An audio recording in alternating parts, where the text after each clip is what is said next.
Hello everyone, स्वागत है आप सभी का आपके अपने YouTube channel ES smart classes में। आज की क्लास आपकी पर्यावरण मॉक टेस्ट की तीसरी क्लास है। दूसरी क्लास में क्वेश्चन आप लोगों को थोड़ा इजी देखने को मिले थे क्योंकि मैंने NCERT से ही ले लिए थे सारे क्वेश्चन, लेकिन एग्जाम में क्वेश्चन आते तो NCERT से हैं लेकिन उनका जो लेवल होता है काफ़ी अच्छा रहता है। तो आज के यहाँ पर इस मॉक टेस्ट पर मैंने जैसे क्वेश्चन आपके एग्जाम में पूछे जाते हैं उसी लेवल के क्वेश्चन रखे हुए हैं। सारे क्वेश्चन के आंसर आप लोग भी करिएगा, आप लोगों को समझ में आएगा आपकी कितनी तैयारी है। साथ ही में जो भी चैनल पर नए हैं वीडियो को लाइक करके चैनल को सब्सक्राइब कर लीजिए, बेल आइकन को भी प्रेस कर लीजिए ताकि ऐसे ही वीडियो आपको आगे भी मिलते रहें। फर्स्ट क्वेश्चन है, देखिए, निम्नलिखित में से पर्वतारोहण के ग्रुप लीडर को निभाने के लिए दी जाने वाली जिम्मेदारी को चुनिए। अब यहाँ पर देखिए, पर्वतारोहण पर्वतों पर चढ़ते समय ग्रुप लीडर की कौन सी जिम्मेदारियाँ होती हैं वो यहाँ पर आपको चुनना है। ये चीज़ मैंने आपको पढ़ाई थी जब क्लास 3, 4, 5 की NCERT की बुक कंप्लीट करवाई थी। जिसने ना देखा हो वीडियो के डिस्क्रिप्शन बॉक्स में लिंक पड़ा हुआ है, वहाँ से पहले थ्योरी कंप्लीट कर लें, उसके बाद ही मॉक टेस्ट दें ताकि चीज़ें आपको समझ में आएँ। तो देखिए ऑप्शन नंबर फर्स्ट देखेंगे, बाकी सदस्यों की सामान उठाने में सहायता करना। तो देखिए ग्रुप लीडर जो होता है, जो अन्य सदस्य होते हैं ग्रुप में, उनकी सामान उठाने में सहायता करता है, बिल्कुल सही बात है। अपने ग्रुप में सबसे आगे रहना और अन्य सदस्यों को पीछे चलाना, बिल्कुल गलत बात है। देखिए ये जो ग्रुप लीडर की जिम्मेदारी ये होती है कि ग्रुप में पीछे चले, पीछे चलकर ही वो आगे के सारे सदस्यों का ध्यान रख पाएगा।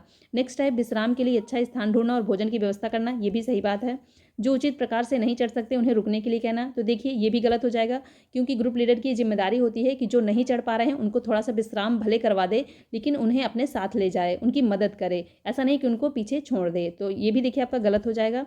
ऑप्शन नंबर ई है, जो साथी बीमार हो उनका ध्यान रखना, तो ये भी देखिए बिल्कुल सही बात है। तो यहाँ पर आपका A, C और E राइट हो जाएगा। देखिए किस ऑप्शन में दिया हुआ है, option number B, A, C और E right answer option number B। Next question,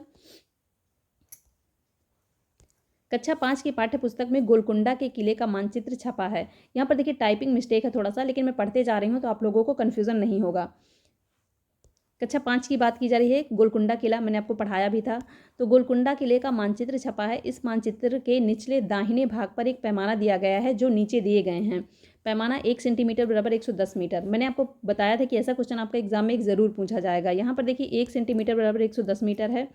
किसी छात्र ने इस मानचित्र पर फतेह दरवाज़ा और जमाली दरवाज़ा के बीच की दूरी सेंटीमीटर मापी। इस माप के आधार पर इन दोनों स्थानों के बीच की वास्तविक दूरी होनी चाहिए। यहाँ पर देखिए साफ साफ दिया हुआ है 1 सेंटीमीटर बराबर 110 मीटर और यहाँ पर 9.8 सेंटीमीटर है। तो 9.8 सेंटीमीटर को जब हम गुणा करेंगे 110 मीटर से तो ये आपका मीटर में प्राप्त होगा। इनका देखिए गुणा करने बाद आपको प्राप्त होगा 1078 मीटर, लेकिन यहाँ पर देखिए आपको मीटर में प्राप्त हो रहा और ऑप्शन में आपसे क्या पूछ रहा है, देखिए सेंटीमीटर है, मीटर है, किलोमीटर है, किलोमीटर है। अगर हम इसको किलोमीटर में बदलेंगे तो देखिए 1000 का भाग दे देंगे जिससे हमारा आ जाएगा 1.078। देखिए ऑप्शन में है किसी में 1.078, ऑप्शन नंबर सी यहाँ पर देखिए आपका राइट हो जाएगा। इसको हम देखिए सेंटीमीटर में नहीं बदलेंगे क्योंकि अगर सेंटीमीटर में बदलेंगे तो आप और बड़ी संख्या आ जाएगी और यहाँ पर कोई भी उससे बड़ी संख्या नहीं दी हुई है। नेक्स्ट क्वेश्चन,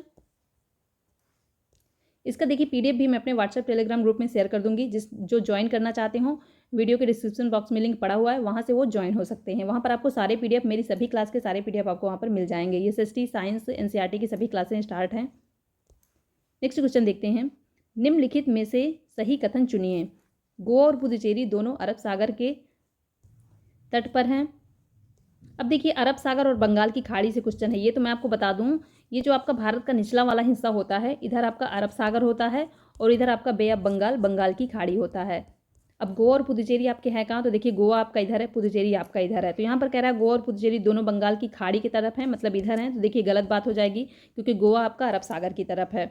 नेक्स्ट देखिए कह रहा है गोवा बंगाल की खाड़ी, ऑप्शन नंबर ए अभी छूट रहा है। देखिए यहाँ पर गोवा और पुदुचेरी दोनों अरब सागर के तट पर हैं, तो देखिए दोनों अरब सागर पर नहीं है, गोवा आपका अरब सागर पर है और पुदुचेरी आपका बंगाल की खाड़ी साइड है, तो ए भी आपका गलत हो जाएगा। सी देखते हैं, गोवा बंगाल की खाड़ी का तट तीर है जबकि पुदुचेरी अरब सागर के तट पर है। तो देखिए इसमें भी आप का देखिए गलत ही है क्योंकि गोवा आपका अरब सागर में है, यहाँ पर कह रहा है गोवा बंगाल की खाड़ी में, तो ये भी आपका गलत हो जाएगा। डी देखते हैं, पुदुचेरी बंगाल की खाड़ी में है और जबकि गोवा अरब सागर के तट पर है। पुदुचेरी आपका बंगाल की खाड़ी के तट पर है, बिल्कुल सही बात है। देखिए मैंने आपको बताया पुदुचेरी आपका इधर है, गोवा आपका इधर है और गोवा साइड अरब सागर है, पुदुचेरी साइड बंगाल की खाड़ी है। आगे मैप में भी मैं आपको बताऊंगी। तो देखिए आपका ऑप्शन नंबर डी यहाँ से राइट हो जाएगा। आगे मैप में भी मैं आपको दिखा देती हूँ, ये देखिए मैप है, जूम करके दिखाती हूँ। ये देखिए इधर आपका अरेबियन सी है, मतलब अरब सागर है, इधर आपका बे ऑफ बंगाल है। तो इधर वाले जो आपके राज्य होंगे वो बे ऑफ बंगाल के तट पर होंगे और इधर वाले राज्य आपके अरब सागर के तट पर होंगे। पुदुचेरी ये देखिए आपका यहाँ पर है, गोवा आपका यहाँ पर है। ऐसे ही देखिए अरब सागर के तट पर आपका केरल हो गया, कर्नाटक हो गया, ये गोवा हो गया, महाराष्ट्र हो गया, बे ऑफ बंगाल साइड, ये सारे राज्य आ जाते हैं। तो यहाँ पर देखिए आपको मैप आना बहुत ही ज़रूरी है। मैप से आपके 2 से 3 क्वेश्चन एग्जाम में पूछे जाएंगे। नेक्स्ट क्वेश्चन है देखिए पेडागोजी से संबंधित है। पेडागोजी के भी कुछ क्वेश्चन मैंने यहाँ पर रखे हुए हैं। लिंग संबंधी विषयों से संबंधित गलत धारणा की पहचान कीजिए। यह व्यक्ति के लिंग से संबंधित नहीं है, यह महिलाओं के विषयों से संबंधित है, यह एक सामाजिक ढांचा है, यह प्रकृति में गतिशील है। तो देखिए यहाँ पर लिंग संबंधी विषय से संबंधित गलत धारणा पूछ रहा है। हमारे समाज में जब भी लिंग संबंधी कोई बात आती है तो लोग यही सोचते हैं कि ये महिला से संबंधित है, लेकिन ऐसा बिल्कुल नहीं है। देखिए महिला हो पुरुष हो सभी लिंग संबंधित में आते हैं। पुरुष में पुरुष लिंग में आ जाएंगे, महिला महिला लिंग में आ जाएंगी, लेकिन सभी की अलग अलग बातें यहाँ पर हो सकती हैं। लेकिन अगर कभी भी लिंग संबंधी विषय हमारे समाज में आता है तो यही लोग सोचते हैं कि महिलाओं से संबंधित है ये। तो यहाँ पर आपका ऑप्शन नंबर बी राइट हो जाएगा। नेक्स्ट क्वेश्चन, निम्नलिखित में से भारत के राज्यों के किस समूह में तेल क्षेत्र हैं?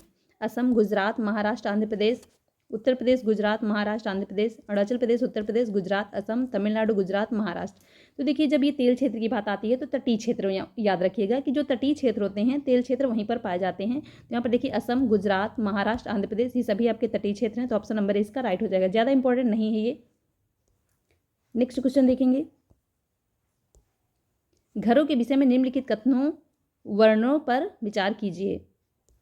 तो यहाँ पर देखिए घरों से संबंधित कुछ वर्णन किए गए हैं, कुछ पॉइंट्स दिए गए हैं, इस पर विचार करना है। मैंने आपको बताया है कि घरों से संबंधित एक क्वेश्चन आपका एग्जाम में ज़रूर देखने को मिलेगा। फर्स्ट पॉइंट देख लेते हैं, लेह में 2 मंजिल समतल छतों के मकान होते हैं।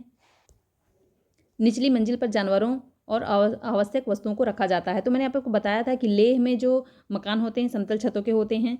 इनकी जो मंजिलें होती हैं 2 मंजिलें होती हैं, नीचे जानवरों का सामान और आवश्यक वस्तुएं और ऊपर के मंजिल में लोग रहते हैं। देखिए सही हो जाएगा आपका। हिमाचल प्रदेश में घर बांस के खंभों पर बनाए जाते हैं, बिल्कुल गलत है। असम में घर बांस के खंभों पर 10 से 12 फीट ऊंचाई पर बनाए जाते हैं। नेक्स्ट देखिए राजस्थान के गाँव के लोग कटीली झाड़ियों की छतों वाले मिट्टी के घरों में रहते हैं। तो यहाँ पर देखिए ये भी आपका सही है। राजस्थान बहुत ही रेगिस्तानी गर्मी वाला इलाका है, तो वहाँ पर कटीली झाड़ियों वाले ऐसे ऐसे करके घरों की छतें रहती हैं। तो ये भी देखिए आपका सही हो जाएगा। नेक्स्ट देख लेते हैं, श्रीनगर, जम्मू और कश्मीर के लोग अधिकतर लोग हाउस बोट में रहते हैं। तो देखिए अगर ऑप्शन नंबर डी की बात करें तो श्रीनगर में जो बाहर से टूरिस्ट आते हैं वो लोग हाउस बोट में रहते हैं। यहाँ पर ये नहीं कहेंगे हम कि अधिकतर लोग हाउस बोट में रहते हैं। तो यहाँ पर आपका ऑप्शन नंबर ए और सी राइट हो जाएगा। देखिए कौन सा ऑप्शन है, यहाँ पर देखिए ऑप्शन नंबर डी, ए और सी राइट आंसर हो जाएगा आपका ऑप्शन नंबर डी। यहाँ पर भी डी है, कट गया है। नेक्स्ट क्वेश्चन, ग्रीष्म ओलंपिक 2000 में वेट लिफ्टिंग के खेल में मेडल जीतने वाली प्रथम भारतीय महिला हैं। वेट लिफ्टिंग की बात की जा रही है। देखिए यहाँ पर बछेंद्री पाल, अफसाना मंसूरी, सुनीता विलियम्स, कर्णम मल्लेश्वरी। बहुत ही अच्छे से देखिए क्वेश्चन मैंने आपको बताया था। वेट लिफ्टिंग से संबंध आपका किसका है तो कर्णम मल्लेश्वरी से है। कर्णम मल्लेश्वरी जो है भारत के बाहर 29 मेडल जीत चुकी हैं। ये लगभग 12 साल की उम्र से ही वजन उठाने का काम कर रही हैं। साथ ही में कर्णम मल्लेश्वरी का संबंध आंध्र प्रदेश से। ये सारी चीज़ें मैंने आपको बताई थी, सारी चीज़ इंपॉर्टेंट है। यहाँ पर देखिए सुनीता विलियम्स अंतरिक्ष में जाने वाली हैं, ये भी मैंने आपको बताया था। बछेंद्री पाल ये भी मैंने आपको बताया था। ये सारी चीज़ें आपको आनी चाहिए। नेक्स्ट क्वेश्चन है देखिए बहुत इंपॉर्टेंट, ब्रांज। इंग्लिश में कासा को ब्रांज कहते हैं। कासा के विषय में निम्नलिखित कथनों पर विचार कीजिए। आदिवासी लोग हजारों साल पहले से ब्रांज का उपयोग करते हैं। बिल्कुल सही बात है। ब्रांज कासा जो होता है बहुत समय पहले से उपयोग किया जाता है इसका। हड़प्पा सभ्यता आपने सुना होगा तभी से। ब्रांज का रंग चमकीला होता है। तो देखिए ब्रांज आप लोगों ने देखा होगा, कासा जो होता है उसका रंग चमकीला नहीं होता, थोड़ा मिट्टी टाइप में होता है। ब्रांज को कॉपर, तांबे और जिंक के मिश्रण को पिघलाकर बनाया जाता है। तो यहाँ पर देखिए ये क्वेश्चन भी बहुत इंपॉर्टेंट है कि ब्रांज किसका किसका मिश्रण होता है। तो मैं आपको बता दूं कि अगर कासा का आप फुल फॉर्म करेंगे, फुल फॉर्म क्या, इसको ऐसे लिखेंगे CuSN, इसको आप ऐसे लिख सकते हैं ताकि आपको ये याद रहे। तो Cu आपका हो जाता है कॉपर और SN हो जाता है टिन।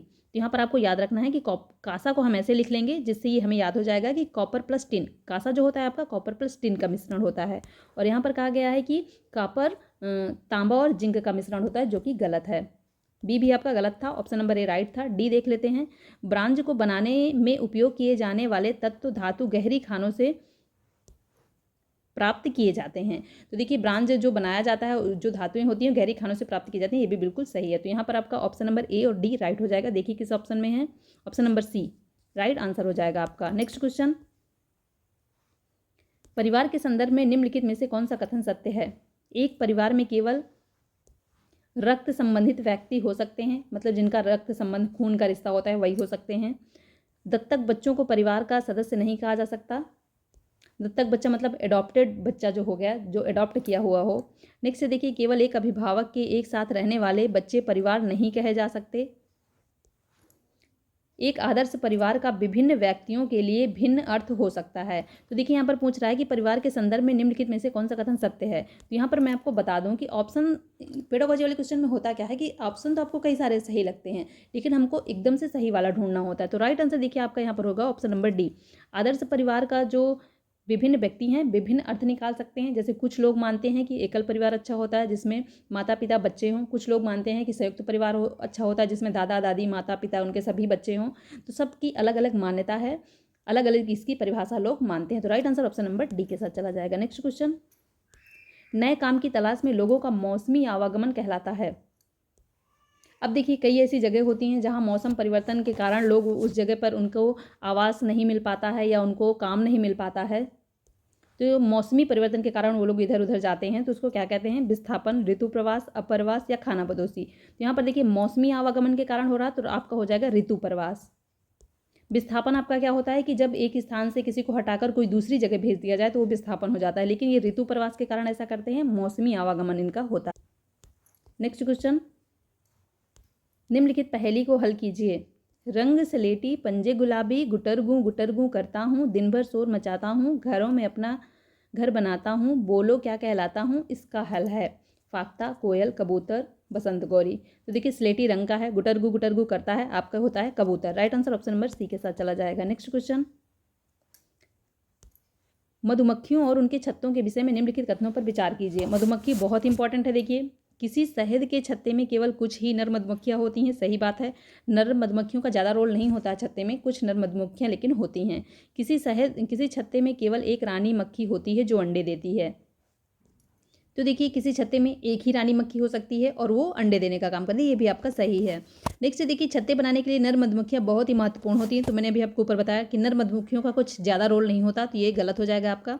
नर मधुमक्खियाँ रस की खोज में फूलों को चारों ओर नाचती हैं और मादा मधुमक्खी फूलों से शहद के लिए रस एकत्र करती हैं। तो देखिए नर का मैंने पहले ही बताया कि कुछ खास रोल नहीं होता है। रानी मधुमक्खी होती है जो अंडे देती है, साथ ही में कुछ सिपाही मधुमक्खियाँ होती हैं जो उनका ख्याल रखती हैं उनके छत्ते का, और फूलों से रस खोज कर लाती हैं।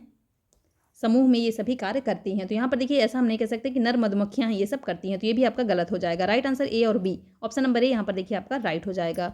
नेक्स्ट क्वेश्चन, निम्नलिखित में से कौन सा खेल कूद का लक्ष्य नहीं है। खेल कूद का लक्ष्य नहीं पूछ रहा है यहाँ पर। जीतना, संरचनात्मक सामाजिक क्षमताएं, मानसिक सतर्कता, भावनात्मक परिपक्वता। तो देखिए जब खेल कूद किया जाता है तो उससे जीतने और हारने के लिए नहीं खेला जाता, क्योंकि जब खेल होगा तो कोई जीतेगा कोई हारेगा, ऐसी भावना नहीं होनी चाहिए। लेकिन और ऑप्शन हम देख लेते हैं। संरचनात्मक सामाजिक जो क्षमताएं होती हैं उनका विकास होता है। देखिए संरचनात्मक सतर्कता, मानसिक सतर्कता, अब कोई भी खेल होगा तो मानसिक सतर्कता तो उसमें रखनी ही पड़ेगी, ये भी देखिए आपका सही है। भावनात्मक परिपक्वता भी इसमें से होगी, कोई भी खेल होगा भावनाओं में परिपक्व हो गए। तो यहाँ पर देखिए लक्ष्य नहीं है पूछ रहा, तो राइट आंसर चला जाएगा ऑप्शन नंबर ए, कोई भी खेल जीतने या हारने के लिए नहीं खेलना चाहिए। नेक्स्ट है, पृथ्वी पर उपलब्ध ताजे जल का प्रतिशत है। फ्रेश वाटर का यहाँ पर देखिए प्रतिशत पूछ रहा है। 100% में 97% लगभग आपका जल महासागरों में है जो खारा है, जो यूज करने लायक नहीं है। तो यहाँ पे लगभग 3% देखिए, 1.2, 5.2%, 2.7%, 3.2%। तो यहाँ पर देखिए लगभग आपका 2.7% है जो ताजे जल का है। बाकी जो जल है वो महासागरों में, समुद्रों में है, वो खारा है। तो right answer option number C के साथ चला जाएगा। नेक्स्ट क्वेश्चन, बीन तथा तुम्बा जैसे वाद्य यंत्र किसी सूखी चीज से बनाए जाते हैं। बहुत इजी क्वेश्चन है, बहुत ही अच्छा क्वेश्चन है। लौकी से बनाए जाते हैं। Right answer option number A. Next question, सीखने के रूप में आकलन के लिए अवसर प्रदान करता है। आत्म प्रतिबिंब। नेक्स्ट देखिए, सहकर्मी आकलन, योगात्मक आकलन, रचनात्मक प्रतिपुष्टि। तो अगर आत्म प्रतिबिंब की बात करें तो जैसे खुद के द्वारा आकलन करना, सहकर्मी अपने सहयोगियों के द्वारा आकलन कराना, योगात्मक आकलन आपका वो होता है कि जैसे साल के एंड में, जैसे सीटेट की आपने तैयारी की उसके बाद में आपके इतने % मार्क्स आए, साल के एंड में जो लास्ट में आकलन होता है वो हो जाता है। रचनात्मक आकलन आपका वो होता है जिसमें सुधार की गुंजाइश हो कि ये गलती आप कर रहे हैं, ये सुधार किया जा सकता है। तो यहाँ पर देखिए पूछ रहा है कि सीखने के रूप में आकलन के लिए अवसर प्रदान करता है। कौन कौन अवसर प्रदान करता है? तो देखिए आत्म प्रतिबिंब भी से भी आप अवसर प्रदान करेंगे। सहकर्मी आकलन, जब आपका कोई समूह सहयोगी करेगा आकलन तो उसमें भी वो भी सही है। रचनात्मक आकलन भी सही है। यहाँ पर देखिए योगात्मक आकलन नहीं, लास्ट में आकलन करने से कोई वो नहीं होता है। तो यहाँ पर आपका A, B, D राइट हो जाएगा। देखिए किस ऑप्शन में है, ऑप्शन नंबर 20 का देखिए राइट हो जाएगा। नेक्स्ट क्वेश्चन, कक्षा 5 के छात्रों के लिए ईवीएस के पाठ्यचर्या में संबंधित संदर्भ शामिल होने चाहिए। खुद, घर, स्कूल, पड़ोस एवं बड़े पैमानों पर समुदाय। तो यहाँ पर देखिए 5 के छात्रों की बात की जा रही है, ईवीएस पढ़ाने की बात की जा रही है, साथ ही में 5 के छात्र हैं, थोड़ा बड़े होंगे। 3 वाले छात्र बहुत ही छोटे होते हैं। तो वहाँ पर देखिए उनको पड़ोस, उनके आसपास का जो परिवेश है, बड़े पैमाने पर समुदाय से संबंधित उनको चीज़ों में शामिल करना चाहिए ताकि वो चीज़ों को सीख पाए। Right answer option number D. बच्चा देखिए जब पैदा होता है तब से वो खुद में घर के आसपास रहता है, फिर उसके बाद स्कूल जाता है। कक्षा 1 से ही वो स्कूल जाने लगता है, लेकिन यहाँ पर 5 की बात की जा रही है तो 5 में थोड़ा बड़ा हो जाता है, उसको पड़ोस से, बड़े पैमाने पर समुदाय से संबंधित करना चाहिए। नेक्स्ट क्वेश्चन, आपको अपने दिमाग में ये जरूर रखना है जब क्वेश्चन आप सॉल्व कर रहे हो कि आप पेपर फर्स्ट सॉल्व कर रहे हैं उसमें बच्चे 3 से 5 में होंगे। अगर आप पेपर सेकंड सॉल्व कर रहे हो तो 6 to 8 के बच्चे और बड़े हो जाते हैं, थोड़ा और ज़्यादा सोच सकते हैं।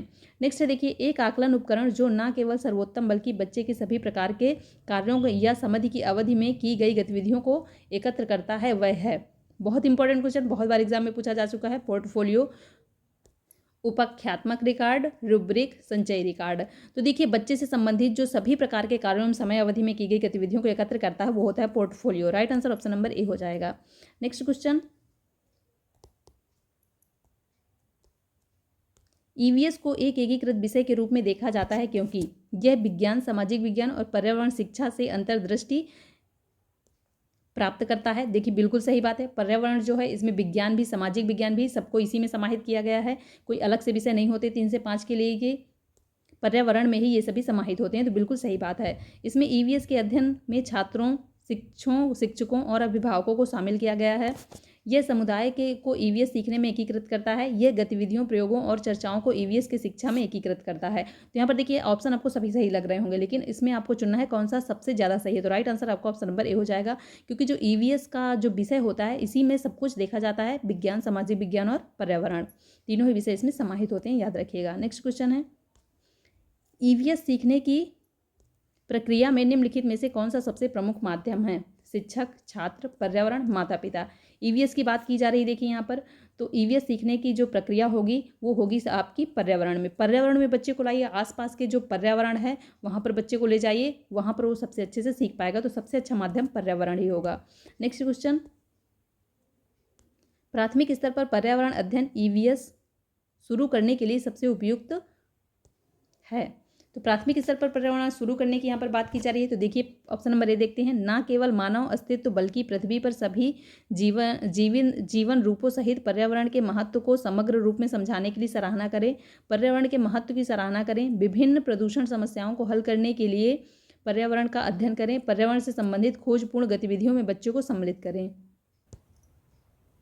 तो यहाँ पर देखिए इसका जो राइट आंसर होगा option number A. Option number A कह रहा है, ना केवल मानव अस्तित्व बल्कि पृथ्वी पर सभी जीवन रूपों सहित पर्यावरण के महत्व को समग्र रूप से समझाने के लिए सराहना करें। अभी मैंने आपको ऊपर ही बताया कि पर्यावरण में आपका विज्ञान, सामाजिक विज्ञान सभी कुछ समाहित होता है, और यहाँ पर भी देखिए वही बात की जा रही है कि समग्र रूप को समझाने के लिए सराहना करें। ऑप्शन नंबर ए आपका राइट हो जाएगा। नेक्स्ट क्वेश्चन, थीम पौधों को पढ़ाने के बाद मीना ने विद्यार्थियों के लिए पार्क में भ्रमण का संचालन किया। इससे विद्यार्थियों को थीम याद करने में सहायता मिलेगी। देखिए कुछ पॉइंट्स होते हैं जिनको देखकर आप पहले ही काट सकते हैं। वो ऑप्शन याद करना निगेटिव पॉइंट होता है, नहीं होगा। पार्क में पौधों को पहचानने में मदद मिलेगी। केवल पौधों को पहचानने के लिए तो पार्क में नहीं ले जाएगी। कक्षा के अधिगम को वास्तविक जीवन की स्थितियों से सहसंबंध करने में मदद मिलेगी। तो देखिए वास्तविक जीवन के साथ जोड़कर अगर कोई चीज़ पढ़ाई जाएगी कि कैसी क्या चीज़ें हो रही हैं, तभी बच्चे को ज़्यादा अच्छे से समझ में आएगा। तो ऑप्शन नंबर सी यहाँ पर आपका राइट हो जाएगा। पार्क में मस्ती करने में मदद मिलेगी, तो ये भी देखिए आपका यहाँ पर सही नहीं होगा। नेक्स्ट क्वेश्चन, मानचित्र पठन गतिविधि के दौरान जयंती अपने मित्र से कहती है, नक्शे पर हमारा गांव पड़ोस के शहर में रेखा द्वारा विभाजित क्यों है? जब मैं पिताजी के साथ सब्जियां बेचने शहर जाती हूं तो मुझे ऐसी रेखाएं नहीं दिखती हैं। जयंती क्या कर रही है? वास्तविक जीवन अनुभव को कक्षा कच्छ गतिविधि से संबंधित कर रही है।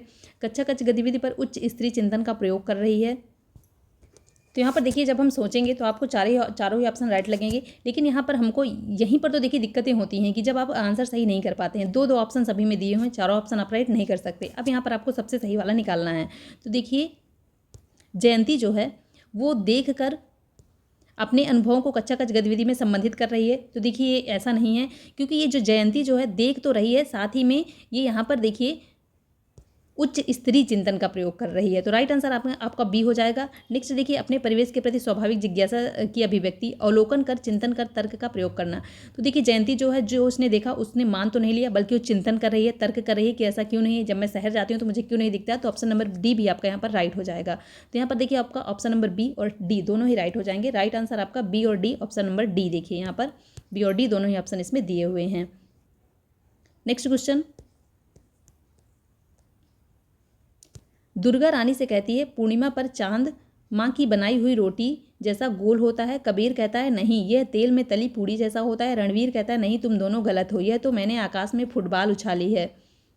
इन बच्चों द्वारा दी गई व्याख्या निम्नलिखित में से किस उद्देश्य के विकास को सूचित करती है?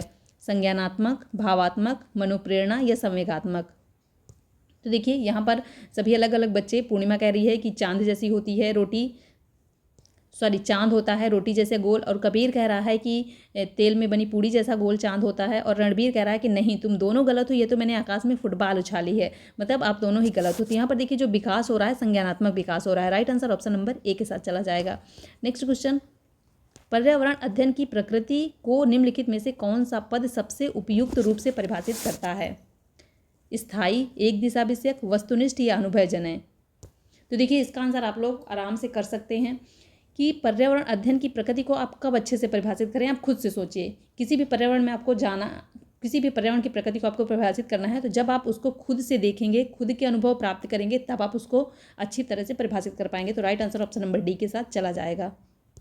आज के इस मॉक टेस्ट को यहीं से मैं समाप्त करती हूँ, क्योंकि वीडियो काफ़ी लंबा होता जा रहा है। नेक्स्ट वीडियो में हम नेक्स्ट क्वेश्चन सॉल्व करेंगे। वीडियो पसंद आया हो तो वीडियो को लाइक कर दीजिए, साथ ही में शेयर कर दीजिए। जो भी चैनल पर नए हैं वीडियो को लाइक करके चैनल को सब्सक्राइब कर लीजिए, साथ ही बेल आइकन को भी प्रेस कर लीजिए, ताकि ऐसे ही वीडियो आपको आगे भी मिलते रहें। इसका पीडीएफ भी मैं अपने व्हाट्सएप टेलीग्राम ग्रुप में शेयर कर दूंगी, वहाँ से आप लोग इसको एक बार और अच्छे से देख सकते हैं। मिलते हैं नेक्स्ट वीडियो में। Thanks for watching.